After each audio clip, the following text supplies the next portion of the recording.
So in GTA 6, it looks like we have a new police AI system, and in this video hopefully I can break it down a little bit and explain some of the points that I noticed from the leaks we had back in 2022. Now in this video I am going to be talking about the leaks, so if you don't want any spoilers from the game, of course don't watch this video because I am going to be diving into some of the information that we saw within the leaks. I've also recreated some screenshots from these leaks with AI, therefore I'm not infringing on anyone's copyright and my channel won't get deleted, probably.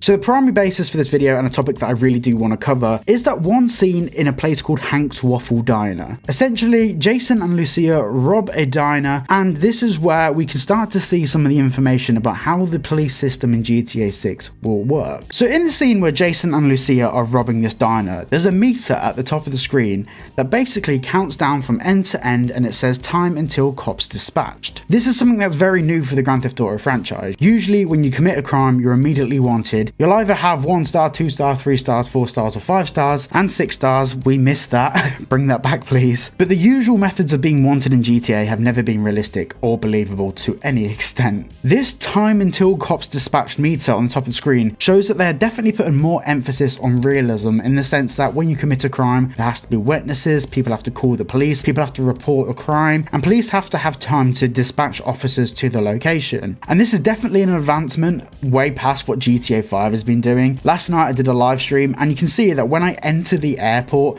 I immediately get a wanted level, despite there being no witnesses, despite no one being around to know I've trespassed. And this takes away all strategy to sneaking into places, committing crimes on the sly, and trying to get away with some of the crimes that you could potentially commit in the game. Losing all elements of strategy makes the game feel weak. It makes the game feel like there's only one outcome for all of the actions you can possibly commit. With this witness system and time until cops dispatch system, this allows you to really get creative with the way you commit your crimes. Basically, how far can I go without getting a wanted level? And during this process of Jason and Lucia robbing the diner, they're given options like robbing people that are sat down eating food in the diner. They're given the options of pushing the cashiers to give the money faster. There's many different moving elements that come into small scale robberies in the game. And the fact that you can really dictate how this robbery takes place and the various different actions you commit whilst doing the robbery really does mean that we're very likely to get some very interesting moments during these robberies, especially when it comes to like creating content on YouTube.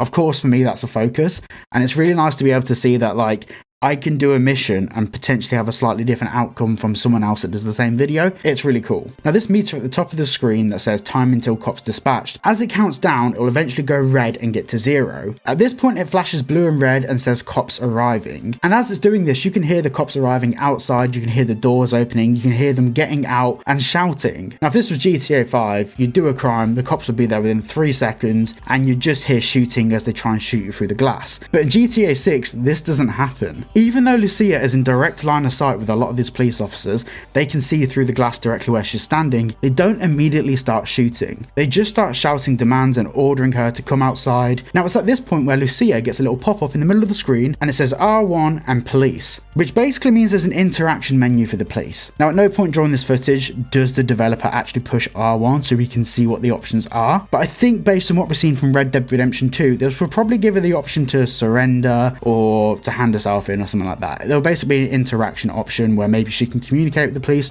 look at the police, surrender to the police, or something like that. Because this R1 button appears next to Lucia on the screen the whole duration of the police being present at the scene. Now it's worth saying at this point Lucia doesn't have a wanted level yet, because at the end of the day Lucia and Jason aren't wanted. The police have been called to an altercation at a location, but they don't know who it is. Lucia herself isn't wanted, there's a connection to a crime at a location, which is a very realistic way of implementing a police system into the game, because at the end of the day, until they see Lucia's face and can identify her, they don't know that it is her. Now when Lucia shoots someone, she shoots one of the hostages in the diner, that's when she immediately gets a 2-star wanted level. But even at this point, even being in direct line of sight for the police, they don't start shooting at her just yet. The only time Lucia is actually shot at is when she walks outside of the diner and the police are present in front of her. They fire 1 shot at her, then they say to her, last chance, don't move, inferring that potentially we may have the option to still surrender at that point and avoid ourselves getting totally annihilated. Lucia then walks round to the passenger door of a a cop car. She jumps in, she crawls across the seats into the driver's seat, and Jason gets in the passenger door. Now, during this whole process, Lucia's only been shot at twice. Only 2 bullets have been fired towards Lucia. Even as she starts driving away, she's still not being shot at. But what does happen as she starts driving away from the scene in the stolen police car, on the top right hand side of the screen, we of course have the wanted level, which is 2 stars, but underneath the 2 stars it says full vehicle description, which infers the fact that the police have identified what vehicle she's in, and the fact that vehicle descriptions and vehicle identity is an important part to how police locate you and identify you within the game. Now, of course, we're jumping to conclusions here with the information we have available, but it would look like we are given the option to change vehicle, or potentially by changing vehicle, modifying your car, or changing number plates, maybe you're less identifiable in the game. This is very similar to the sort of system we had in Red Dead Redemption 2, where if Arthur wore a mask or he didn't wear a mask, he could be identified based on his appearance and identity. Now, of course, in GTA 6, that identification system is carried over to vehicles, and it seems way more believable. So overall, my general thoughts on the new police system that we have within GTA 6 is that it's focused more around the capture ideology rather than shoot to kill. The whole point is the police want to capture you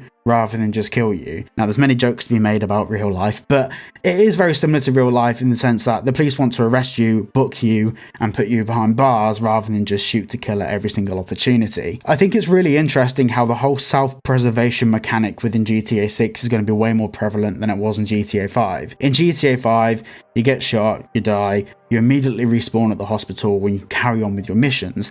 It feels like there's more ramifications and consequences in GTA 6. For example, if you die in the game, maybe your money gets taken off you. Maybe when you're revived in the hospital, you do go to jail, or your health stats are permanently damaged for a certain period of time. Maybe there's more consequences for being captured or killed in GTA 6. We of course already know in story mode there's going to be some emphasis on prison, especially for Lucia. Whether that's a recurring theme throughout the game where you can actually get in prison for your crimes, that would be very interesting, and I do think that would be kind of cool and add a sense of immersion. But also, every time you get caught for a crime, do you really want to be in jail? Now, of course, as we hear more information and have more news from Rockstar about this police system, when we have a bit more information, we can of course jump to more conclusions and come up with more theories about how it will be implemented in the game. But everything we've seen so far from the leaks is absolutely incredible, and that was all pre-alpha testing. So I'm very excited to what we're going to see in the final game. Before I close out this video was actually filmed in 2024. There's a few videos that were taken down due to copyright claims from audio,